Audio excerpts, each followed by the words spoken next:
ನಮಸ್ಕಾರ. ಇದೀಗ ತಾನೇ ಬಂದಿರುವ ಮಾಹಿತಿಗಳು. ಗೃಹಲಕ್ಷ್ಮಿಯರಿಗೆ ಗುಡ್ ನ್ಯೂಸ್ ಕೊಟ್ಟ ಸರ್ಕಾರ. 29ನೇ ಕಂತು ಬಿಡುಗಡೆ ಮಾಡಲಾಗಿದೆ. ಸಿಎಂ ಸಿದ್ದರಾಮಯ್ಯರ ಘೋಷಣೆ.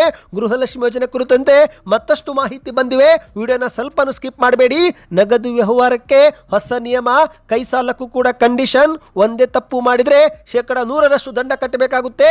ಹಾಗಾಗಿ ವಿಡಿಯೋನ ಸ್ವಲ್ಪ ಸ್ಕಿಪ್ ಮಾಡಬೇಡಿ. ಇನ್ನು HSRP ನಂಬರ್ ಪ್ಲೇಟ್ ಕಡ್ಡಾಯ ಎನ್ನುವ ಆದೇಶ ವಾಪಸ್ ಪಡೆದುಕೊಂಡ ಸರ್ಕಾರ. ಹಣ ಕಟ್ಟಿದವರಿಗೆ ಉಂಡೆ ನಾಮ, ರಾಜ್ಯದ ವಾಹನ ಸವಾರರಿಗೆ ಶಾಕಿಂಗ್ ಮಾಹಿತಿಗಳು. ಎಲ್ಲ ಮಾಹಿತಿಗಳು ಬಂದಿವೆ ಸ್ನೇಹಿತರೆ. ರಾಜ್ಯದಲ್ಲಿ 40 ವರ್ಷ ದಾಟಿದವರಿಗೆ ಗುಡ್ ನ್ಯೂಸ್ ಕೊಟ್ಟ ಸರ್ಕಾರ. ಉಚಿತವಾಗಿ ಸಿಗುತ್ತೆ. ಓದುವ ಕನ್ನಡಕ ಹೇಗೆ ಅರ್ಜಿ ಸಲ್ಲಿಕೆ ಮಾಡಬೇಕು, ಯೋಜನೆ ಹೆಸರು ಏನು, ಯಾವ ಜಿಲ್ಲೆಗಳಲ್ಲಿ ಮೊದಲು ಶುರು ಆಗ್ತಾ ಇದೆ, ಎಲ್ಲ ಮಾಹಿತಿ ಬಂದಿವೆ ಸ್ನೇಹಿತರೆ. ಮತ್ತೊಂದೆಡೆಯಲ್ಲಿ ನರೇಂದ್ರ ಮೋದಿ ಮನೆಗೆ ಮುತ್ತಿಗೆ ಹಾಕಬೇಕು ಎಂದು ಸಿಎಂ ಸಿದ್ದರಾಮಯ್ಯನವರು ಕರೆ ಕೊಟ್ಟಿದ್ದಾರೆ. ಗ್ಯಾಸ್ ಸಿಲಿಂಡರ್ ಸಮಸ್ಯೆ ಕುರಿತಂತೆ ವಾಗ್ದಾಳಿ. ಎಲ್ಲ ಮಾಹಿತಿ ಡೀಟೇಲ್ ಆಗಿ ನೋಡೋಣ. ಅದಕ್ಕಿಂತ ಮೊದಲು ನೀವು ನಮ್ಮ ಚಾನಲ್ಗೆ ಮೊದಲು ಬಾರಿ ಭೇಟಿ ಕೊಡ್ತಿದ್ರೆ ದಯವಿಟ್ಟು ಸಬ್ಸ್ಕ್ರೈಬ್ ಬಟನ್ ಕ್ಲಿಕ್ ಮಾಡ್ತಾ ಪಕ್ಕದಲ್ಲಿ ಕಾಣಿಸೋ ಗಂಟೆ ಕೂಡ ಒತ್ತಿ. ಇದರಿಂದ ರಾಜ್ಯದ ಮಾಹಿತಿಗಳು ನಿಮಗೆ ಸಿಗುತ್ತವೆ. ವಿಡಿಯೋಗೆ ಲೈಕ್ ಮಾಡಿ ಮತ್ತು ವಿಡಿಯೋ ಪೂರ್ತಿಯಾಗಿ ನೋಡಿ. ಬನ್ನಿ ಸ್ನೇಹಿತರೆ, ಎಲ್ಲ ಮಾಹಿತಿಗಳನ್ನು ಡೀಟೇಲ್ ಆಗಿ ನೋಡೋಣ. ನೀವು ಕೂಡ ಗೃಹಲಕ್ಷ್ಮಿ ಯೋಜನೆ ಫಲಾನುಭವಿಗಳಾಗಿದ್ದರೆ ಒಂದು ಬಾರಿ ನಿಮ್ಮ ಬ್ಯಾಂಕ್ ಖಾತೆ ಚೆಕ್ ಮಾಡಿಕೊಳ್ಳಿ. ಯಾಕಂದರೆ ಸರ್ಕಾರ ಅತಿ ವೇಗವಾಗಿ ಬಾಕಿ ಕಂತುಗಳನ್ನು ಜಮೆ ಮಾಡ್ತಾ ಇದೆ. ಹೌದು, ಜನವರಿಯಲ್ಲಿ 24ನೇ ಕಂತು, ಫೆಬ್ರವರಿಯಲ್ಲಿ 25, 26 ಕಂತು ಮತ್ತು ಮಾರ್ಚ್ ತಿಂಗಳಲ್ಲಿ 27, 28 ಮತ್ತು ಮಾರ್ಚ್ ಕೊನೆಯ ವಾರದಲ್ಲಿ 29ನೇ ಕಂತು ಕೂಡ ಜಮೆ ಮಾಡಲಾಗಿದೆ. ಹೌದು ಸ್ನೇಹಿತರೆ, ಸಾಕಷ್ಟು ಮಹಿಳೆಯರಿಗೆ 28ನೇ ಕಂತಿನವರೆಗೆ ಹಣ ಜಮವಾಗಿದೆ.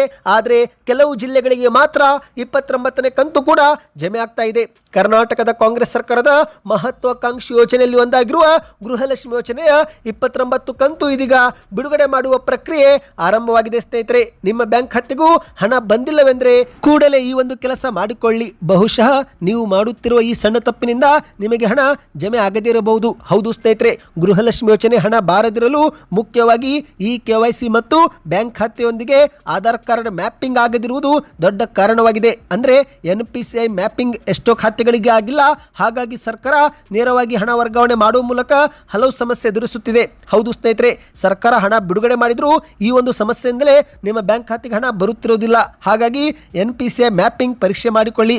ನಿಮ್ಮ ಬ್ಯಾಂಕ್ ಶಾಖೆಗೆ ಭೇಟಿ ಕೊಟ್ಟು ಬ್ಯಾಂಕ್ ಖಾತೆಗೆ ಆಧಾರ್ ಕಾರ್ಡ್ ಲಿಂಕ್ ಆಗಿದೆಯೋ ಇಲ್ಲವೋ ಮತ್ತು ಅದು ಸಕ್ರಿಯವಾಗಿದೆಯೋ ಎಂಬುದನ್ನು ಪರಿಶೀಲಿಸಿಕೊಳ್ಳಿ. ಅಲ್ಲೇನಾದರೂ ಇನ್ಆಕ್ಟಿವ್ ಎಂಬ ಸ್ಟೇಟಸ್ ತೋರಿಸುತ್ತಿದ್ರೆ ಆಗ ನಿಮಗೆ ಹಣ ಜಮಾ ಆಗೋದಿಲ್ಲ ಸ್ನೇಹಿತರೆ. ಹಾಗಾಗಿ ಹತ್ತಿರದ ಬ್ಯಾಂಕ್ ಅಥವಾ ಆನ್ಲೈನ್ ಪೋರ್ಟಲ್ ಮೂಲಕ ಈ ಒಂದು ಕೆಲಸವನ್ನು ನೀವು ಮಾಡಿಕೊಳ್ಳಬಹುದು. ಮತ್ತು ಮುಖ್ಯವಾಗಿ ಸ್ನೇಹಿತರೆ, ರೇಷನ್ ಕಾರ್ಡ್ ಮತ್ತು ಆಧಾರ್ ಕಾರ್ಡ್ ನಡುವೆ ಮಾಹಿತಿ ಹೊಂದಾಣಿಕೆ ಆಗದಿದ್ರೂ ನಿಮಗೆ ಹಣ ಜಮೆ ಆಗೋದಿಲ್ಲ.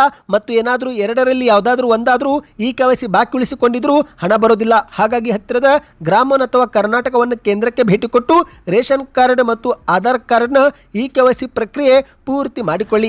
ಇನ್ನು ಕೊನೆಯದಾಗಿ ಸ್ನೇಹಿತರೆ, ನಿಮ್ಮ ಬ್ಯಾಂಕ್ ಅಕೌಂಟು ಆಕ್ಟಿವ್ ಇದೆಯೋ ಅಥವಾ ಇನ್ಆಕ್ಟಿವ್ ಇದೆಯೋ ಎಂಬುದನ್ನು ಚೆಕ್ ಮಾಡಿಕೊಳ್ಳಿ. ಹೌದು, ಬಹುದಿನಗಳಿಂದ ಬ್ಯಾಂಕ್ ವ್ಯವಹಾರ ಮಾಡದಿದ್ರೆ ಅಂತಹ ಸಮಯದಲ್ಲಿ ಖಾತೆಯನ್ನು ಇನ್ಆಕ್ಟಿವ್ ಇಡಲಾಗುತ್ತೆ. ಹಾಗಾಗಿ ನೀವು ಕನಿಷ್ಠ 100 ರೂಪಾಯಿ ಜಮೆ ಮಾಡುವ ಮೂಲಕ ಖಾತೆಯನ್ನು ಸಕ್ರಿಯಗೊಳಿಸಿ ನಂತರ ನಿಮ್ಮ ಬ್ಯಾಂಕ್ ಖಾತೆಗೆ ಹಣ ಜಮಾ ಆಗುವ ಸಾಧ್ಯತೆ ಹೆಚ್ಚಾಗುತ್ತೆ. ಇನ್ನು ನಿಮ್ಮ ಬ್ಯಾಂಕ್ ಖಾತೆಗೆ ಒಟ್ಟು ಎಷ್ಟು ಕಂತು ಜಮಾ ಆಗಿದೆ ದಯವಿಟ್ಟು ಕಮೆಂಟ್ ಮಾಡಿ. ಅಂದಹಾಗೆ ಸ್ನೇಹಿತರೆ, ಕರ್ನಾಟಕದ ಕಾಂಗ್ರೆಸ್ ಸರ್ಕಾರ ಇತ್ತೀಚೆಗೆ ಆರ್ಥಿಕವಾಗಿ ಸದೃಢರಾಗಿರುವರು ಅಂದರೆ ಶ್ರೀಮಂತರು ಸ್ವಯಂ ಪ್ರೇರಿತವಾಗಿ ಗೃಹಲಕ್ಷ್ಮಿ ಸೌಲಭ್ಯ ಬಿಟ್ಟು ಕೊಡಬೇಕು ಎಂದು ಮನವಿ ಮಾಡಿತ್ತು. ಆದರೆ ಸರ್ಕಾರದ ಮನವಿಗೆ ನಿರೀಕ್ಷಿತ ಸ್ಪಂದನೆ ಸಿಕ್ಕಿಲ್ಲ. ಹೌದು, 1,24,00,000 ಗೃಹಲಕ್ಷ್ಮಿ ಯೋಜನೆ ಫಲಾನುಭವಿಗಳ ಪೈಕಿ ಕೇವಲ 91 ಮಹಿಳೆಯರು ಮಾತ್ರ ನಮಗೆ ಗೃಹಲಕ್ಷ್ಮಿ ಯೋಜನೆ ಬೇಡ ಎಂದು ನಿರಾಕರಿಸಿದ್ದಾರೆ. ಹೌದು, ಮೈಸೂರು ಜಿಲ್ಲೆಯಲ್ಲಿ 16 ಮಹಿಳೆಯರು, ಬಳ್ಳಾರಿಯಲ್ಲಿ 13, ಬೆಳಗಾವಿಯಲ್ಲಿ 10, ಬಾಗಲಕೋಟೆಯಲ್ಲಿ 8 ಸೇರಿ ಹೀಗೆ ರಾಜ್ಯಾದ್ಯಂತ ಕೇವಲ 91 ಮಹಿಳೆಯರು ಮಾತ್ರ ನಿರಾಕರಿಸಿರುವ ಮಾಹಿತಿ ಲಭ್ಯವಾಗಿದೆ. ಇಲ್ಲಿ ಆಶ್ಚರ್ಯದ ಸಂಗತಿನೆಂದರೆ ಚಿಕ್ಕಬಳ್ಳಾಪುರ, ಧಾರವಾಡ, ಹಾವೇರಿ, ಕಲಬುರಗಿ, ಕೋಲಾರ, ಕೊಪ್ಪಳ, ಉತ್ತರ ಕನ್ನಡ, ಗದಗ ಸೇರಿದಂತೆ ಈ ಒಂದು ಜಿಲ್ಲೆಗಳಲ್ಲಿ ಯಾರೊಬ್ಬರೂ ಕೂಡ ಯೋಜನೆ ನಿರಾಕರಿಸದೆ ಸಂಪೂರ್ಣವಾಗಿ ಹಣ ಪಡೆಯುತ್ತಿದ್ದಾರೆ. ಬನ್ನಿ ಸ್ನೇಹಿತರೆ, ಮತ್ತೊಂದು ಮಾಹಿತಿಗೆ ಹೋಗೋಣ. ಇದೀಗ ಏಪ್ರಿಲ್ 1ರಿಂದಲೇ ಹೊಸ ನಿಯಮಗಳು ಜಾರಿಗೆ ಆಗಿವೆ. ಹಾಗಾಗಿ ಈ ಒಂದು ಸಣ್ಣ ತಪ್ಪು ನೀವು ಮಾಡಿದರೆ ನಿಮ್ಮ ಮನೆ ಬಾಗಿಲಿಗೆ ನೋಟಿಸ್ ಬರುತ್ತೆ ಮತ್ತು ನೀವು 100% ದಂಡ ಕಟ್ಟಬೇಕಾಗುತ್ತೆ. ಹೌದು, ಆದಾಯ ತೆರಿಗೆ ಇಲಾಖೆಯು ನಗದು ವ್ಯವಹಾರಗಳ ಮೇಲೆ ಕಠಿಣ ಮಿತಿಯನ್ನು ವಿಧಿಸಿದೆ. ದಿನನಿತ್ಯದ ವ್ಯವಹಾರ ಆಸ್ತಿ ಖರೀದಿ, ಕೈ ಸಾಲ ಮತ್ತು ಬಾಡಿಗೆ ಅಡ್ವಾನ್ಸ್ ಸೇರಿದಂತೆ ಹಲವು ವಹಿವಾಟುಗಳಿಗೆ ಮಿತಿ ನಿಗದಿಪಡಿಸಲಾಗಿದ್ದು, ನಿಯಮ ಉಲ್ಲಂಘಿಸಿದರೆ 100% ದಂಡ ಕಟ್ಟಬೇಕಾಗುತ್ತೆ. ಹೌದು ಸ್ನೇಹಿತರೆ, ಯಾವುದೇ ವ್ಯಾಪಾರಸ್ಥರು ಇನ್ನು ಮುಂದೆ ಒಬ್ಬ ವ್ಯಕ್ತಿಯಿಂದ ಒಂದೇ ದಿನದಲ್ಲಿ 2 ಲಕ್ಷ ರೂಪಾಯಿ ಅಥವಾ ಅದಕ್ಕಿಂತ ಹೆಚ್ಚು ಹಣ ಸ್ವೀಕರಿಸುವಂತಿಲ್ಲ. ಒಂದೊಮ್ಮೆ ಮಿತಿ ಮೀರಿರುವುದು ಗೊತ್ತಾದರೆ ಆಗ ಆದಾಯ ತೆರಿಗೆ ಕಾಯ್ದೆಯಡಿಯಲ್ಲಿ ಸ್ವೀಕರಿಸಿದ ಮೊತ್ತಕ್ಕೆ ಸಮನಾದ ಅಂದರೆ 100% ದಂಡವನ್ನು ನೀವು ಕಟ್ಟಬೇಕಾಗುತ್ತೆ ಸ್ನೇಹಿತರೆ. ಮತ್ತು ಅದೇ ರೀತಿ ಪ್ರಾಪರ್ಟಿ ಡೀಲ್ ಮಾಡುವಾಗ ಅಂದರೆ ಆಸ್ತಿ ಮನೆ ಖರೀದಿ ಮಾಡುವಾಗ 20,000 ರೂಪಾಯಿಗಿಂತ ಹೆಚ್ಚು ನಗದುವನ್ನು ಮುಂಗಡವಾಗಿ ನೀವು ಇನ್ನು ಮುಂದೆ ನೀಡುವಂತಿಲ್ಲ ಸ್ನೇಹಿತರೆ. ಈ ಮಿತಿ ಮೀರಿದ ವ್ಯವಹಾರಕ್ಕೆ ಪೂರ್ಣ ಮೊತ್ತದಷ್ಟು ದಂಡ ಬೀಳಲಿದೆ. ಅಂದರೆ ನೀವು ಯಾರಾದರೂ ಮನೆಗೆ ಬಾಡಿಗೆ ಕೊಡುತ್ತಿದ್ರೆ ಅಥವಾ ನೀವು ಬಾಡಿಗೆ ಮನೆಗೆ ಹೋಗುತ್ತಿದ್ರೆ 20,000 ರೂಪಾಯಿಗಿಂತ ಹೆಚ್ಚು ವ್ಯವಹಾರ ಮುಂಗಡವಾಗಿ ನೀವು ಮಾಡುವಂತಿಲ್ಲ ಸ್ನೇಹಿತರೆ. ಹಣ ಕೊಟ್ಟಿರುವುದು ಬೆಳಕಿಗೆ ಬಂದರೆ ಆಗ ಸರ್ಕಾರ ನಿಮ್ಮಿಂದ 100% ದಂಡ ಕಟ್ಟಿಸಿಕೊಳ್ಳುತ್ತೆ ಎಂದು ಇಲ್ಲಿ ಹೇಳಲಾಗ್ತಾ ಇದೆ. ಮತ್ತು ಸ್ನೇಹಿತರೆ, ವೈಯಕ್ತಿಕವಾಗಿ ನೀಡುವ ಸಾಲಕ್ಕೂ ಕೂಡ ಇಲ್ಲಿ ಮಿತಿ ಹೇರಲಾಗಿದೆ. ಹೌದು, ವೈಯಕ್ತಿಕವಾಗಿ ನೀಡುವ ಸಾಲ ಅಥವಾ ತೆಗೆದುಕೊಳ್ಳುವ ಕೈ ಸಾಲದ ಮಿತಿ ಕೂಡ ಇನ್ನು ಮುಂದೆ 20,000 ರೂಪಾಯಿ ಮಾತ್ರ. ಈ ಮಿತಿಗಿಂತ ಹೆಚ್ಚು ನಗದು ರೂಪದಲ್ಲಿ ಸಾಲ ಪಡೆದರು ಮತ್ತು ಮರುಪಾವತಿ ಮಾಡಿದರೂ ಆ ಸಮಯದಲ್ಲೂ 100% ದಂಡ ಪಾವತಿ ಮಾಡಬೇಕಾಗುತ್ತೆ ಎಂದು ಹೇಳಲಾಗಿದೆ. ಇನ್ನು ಬಾಡಿಗೆ ಮನೆ ಅಥವಾ ಕಚೇರಿ ಪಡೆಯುವಾಗ ನೀಡುವ ಸೆಕ್ಯೂರಿಟಿ ಡೆಪಾಸಿಟ್ಗೂ ಕೂಡ 20,000 ರೂಪಾಯಿ ಮಿತಿ ಹೇರಲಾಗಿದ್ದು, ಇದಕ್ಕಿಂತ ಹೆಚ್ಚಿನ ಹಣ ಪಡೆದುಕೊಂಡರೆ ಆಗ ಮತ್ತೆ 100% ದಂಡ ವಿಧಿಸಲಾಗುತ್ತೆ.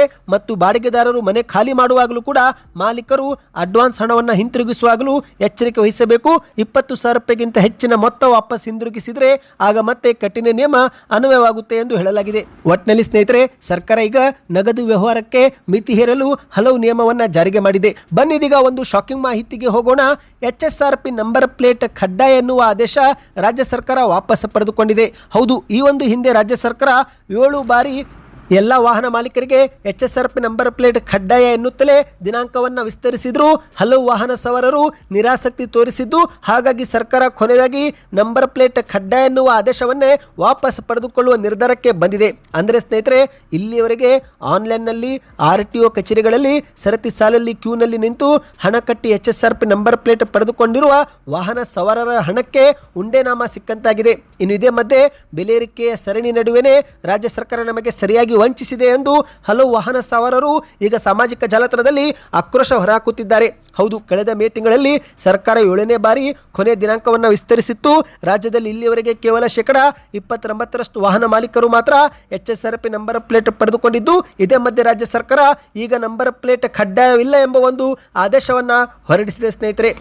ಹೌದು, ಒಂದು ಕಡೆಯಲ್ಲಿ ನೋಡಿದರೆ ನಂಬರ್ ಪ್ಲೇಟ್ ಹಾಕಿಸಿಕೊಂಡವರಿಗೆ ಇದು ಶಾಕ್. ಆದರೆ ಇತ್ತ ಯಾರೆಲ್ಲರೂ ನಂಬರ್ ಪ್ಲೇಟ್ ಇನ್ನೂ ಹಾಕಿಸಿಕೊಂಡಿಲ್ಲೋ ಅಂಥವರಿಗೆ ಬಿಗ್ ರಿಲೀಫ್ ಸಿಕ್ಕಂತಾಗಿದೆ. ಹೌದು, ಕೇಂದ್ರದ ರಸ್ತೆ ಸಾರಿಗೆ ಮತ್ತು ಹೆದ್ದಾರಿ ಸಚಿವಾಲಯವು ಕರ್ನಾಟಕದಲ್ಲಿ ಎಲ್ಲ ವಾಹನಗಳಿಗೆ ಹೈ ಸೆಕ್ಯೂರಿಟಿ ರಿಜಿಸ್ಟ್ರೇಷನ್ ಪ್ಲೇಟ್ ಅಂದರೆ HSRP ನಂಬರ್ ಪ್ಲೇಟ್ ಕಡ್ಡಾಯಗೊಳಿಸಿ ಎಂಬ ಆದೇಶ ಹೊರಡಿಸಿತ್ತು. ಆದರೆ ಕರ್ನಾಟಕದಲ್ಲಿ ಈ ಒಂದು ಯೋಜನೆ ವಿಫಲವಾಗಿದೆ. ಹಾಗಾಗಿ HSRP ನಂಬರ್ ಪ್ಲೇಟ್ ಅಳವಡಿಕೆ ಈಗ ರಾಜ್ಯದಲ್ಲಿ ಕೈ ಬಿಡಲಾಗಿದೆ ಸ್ನೇಹಿತರೆ. ಇನ್ನು ಬೇರೆ ರಾಜ್ಯಗಳಲ್ಲಿ ಇದು ಸಕ್ಸಸ್ ಕಂಡಿದೆ, ಆದರೆ ಕರ್ನಾಟಕದಲ್ಲಿ ಮಾತ್ರ ಇದು ಫ್ಲಾಪ್ ಆಗಿದೆ ಅಂತ ಹೇಳಬಹುದು. ಹೌದು ಸ್ನೇಹಿತರೆ, ವಾಹನ ಸವಾರರ ಗೆಲುವು ಸಾರಿಗೆ ಇಲಾಖೆ ಸೋಲು ಅಂದ್ರೂ ಕೂಡ ತಪ್ಪಾಗೋದಿಲ್ಲ. ಬನ್ನಿದೀಗ ಮತ್ತೊಂದು ಮಾಹಿತಿಗೆ ಹೋಗೋಣ. ರಾಜ್ಯದಲ್ಲಿ 40 ವರ್ಷ ಮೇಲ್ಪಟ್ಟವರಿಗೆ ಗುಡ್ ನ್ಯೂಸ್ ಸಿಕ್ಕಿದೆ. ಸರ್ಕಾರದಿಂದಲೇ ಉಚಿತವಾಗಿ ಸಿಗುತ್ತೆ ಓದುವ ಕನ್ನಡಕ. ಹೌದು ಸ್ನೇಹಿತರೆ, ದೃಷ್ಟಿ ದೋಷ ಎನ್ನುವುದು ಕೇವಲ ವೈದ್ಯಕೀಯ ಸಮಸ್ಯೆ ಅಷ್ಟೇ ಅಲ್ಲ, ಅದು ವ್ಯಕ್ತಿಯ ಜೀವನೋಪಾಯ ಮತ್ತು ಆತ್ಮವಿಶ್ವಾಸದ ಮೇಲೂ ಕೂಡ ಪರಿಣಾಮ ಬೀರುತ್ತೆ. ಇದನ್ನು ಮನಗಂಡ ಕರ್ನಾಟಕ ಸರ್ಕಾರ ಅಂತಾರಾಷ್ಟ್ರೀಯ ಸಂಸ್ಥೆಯಾಗಿರುವ ರಿಸ್ಟೋರಿಂಗ್ ಮಿಷನ್ ಎನ್ನುವ ಜೊತೆಗೂಡಿ ರಾಜ್ಯದ 40 ವರ್ಷ ಮೇಲ್ಪಟ್ಟ ನಾಗರಿಕರಿಗಾಗಿ ಕ್ರಾಂತಿಕಾರಿ ಯೋಜನೆ ಒಂದು ಘೋಷಣೆ ಮಾಡಿದೆ. ಹೌದು ಸ್ನೇಹಿತರೆ, ಈ ಒಂದು ಯೋಜನೆ ಮೊದಲ ಹಂತದಲ್ಲಿ ಯಾದಗಿರಿ ಜಿಲ್ಲೆಯಿಂದಲೇ ಪ್ರಾರಂಭವಾಗ್ತಾ ಇದೆ. ಹೌದು, ಯಾದಗಿರಿಯ 6 ತಾಲೂಕುಗಳ ಸುಮಾರು 216 ಸರ್ಕಾರಿ ಆರೋಗ್ಯ ಕೇಂದ್ರಗಳಲ್ಲಿ ಈ ಒಂದು ಯೋಜನೆ ಜಾರಿಗೆ ಮಾಡಲಾಗ್ತಾ ಇದೆ. ಉಚಿತ ದೃಷ್ಟಿ ತಪಾಸಣೆ ಮತ್ತು ಉಚಿತ ಕನ್ನಡಕ ವಿತರಣೆ ಮಾಡಲಾಗ್ತಾ ಇದೆ. ಹೌದು ಸ್ನೇಹಿತರೆ, ಮೊದಲನೇ ಗುರಿ ಯಾದಗಿರಿ ಜಿಲ್ಲೆದಾಗಿದೆ. ಸುಮಾರು 3,28,000 ನಾಗರಿಕರ ತಪಾಸಣೆ ಜೊತೆಗೆ 1 ಲಕ್ಷ ಉಚಿತ ರೀಡಿಂಗ್ ಗ್ಲಾಸ್ ಅಂದರೆ ಓದುವ ಕನ್ನಡಕ ವಿತರಣೆ ಮಾಡುವ ಗುರಿಯನ್ನು ಹಾಕಿಕೊಳ್ಳಲಾಗಿದೆ ಸ್ನೇಹಿತರೆ. ವಯಸ್ಸಾಗುತ್ತಿದ್ದಂತೆ ಹತ್ತಿರದ ವಸ್ತುಗಳನ್ನು ಸ್ಪಷ್ಟವಾಗಿ ನೋಡಲು ಕಷ್ಟವಾಗುತ್ತೆ, ಅಂಥವರಿಗೆ ಇದು ಈಗ ಸಹಾಯಕವಾಗಲಿದೆ.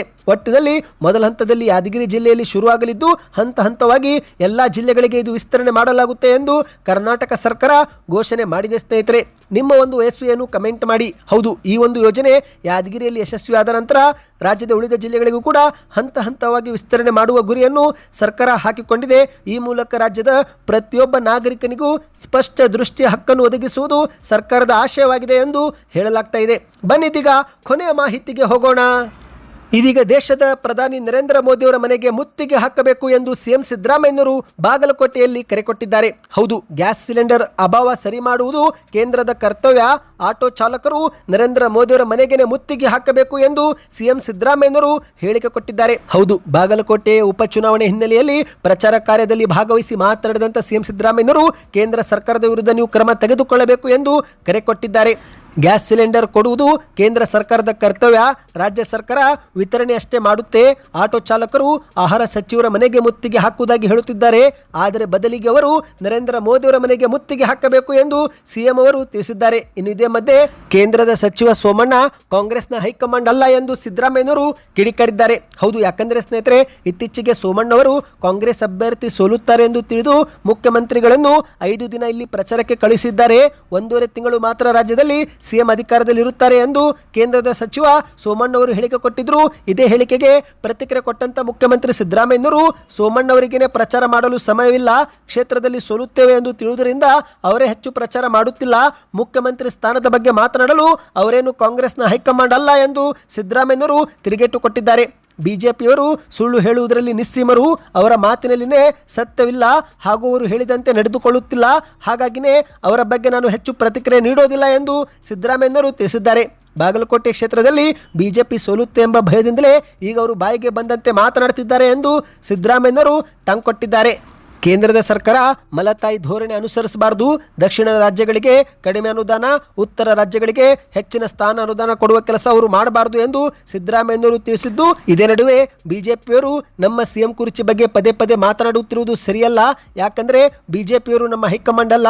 ನಮ್ಮ ಹೈಕಮಾಂಡ್ ಏನೇ ಇದ್ರೂ ರಾಹುಲ್ ಗಾಂಧಿ, ಸೋನಿಯಾ ಗಾಂಧಿ ಮತ್ತು ಮಲ್ಲಿಕಾರ್ಜುನ್ ಖರ್ಗೆ ಹಾಗೂ ಪ್ರಿಯಾಂಕಾ ಗಾಂಧಿ ಮಾತ್ರ ಎಂದು ಮಾಧ್ಯಮಗಳ ಮುಂದೆ ಹೇಳಿಕೆ ಕೊಟ್ಟಿದ್ದಾರೆ. ಸದ್ಯಕ್ಕೆ ಇಷ್ಟೇ ಇತ್ತು ಸ್ನೇಹಿತರೆ. ಈ ಮಾಹಿತಿ ನೀವು ಪೂರ್ತಿಯಾಗಿ ನೋಡಿದರೆ ಕಮೆಂಟ್ನಲ್ಲಿ ಕಂಪ್ಲೀಟ್ ವಿಡಿಯೋ ಎಂದು ಕಮೆಂಟ್ ಮಾಡಿ, ವಿಡಿಯೋಗೆ ಲೈಕ್ ಮಾಡಿ ಮತ್ತು ಚಾನಲ್ಗೆ ಸಪೋರ್ಟ್ ಮಾಡಿ.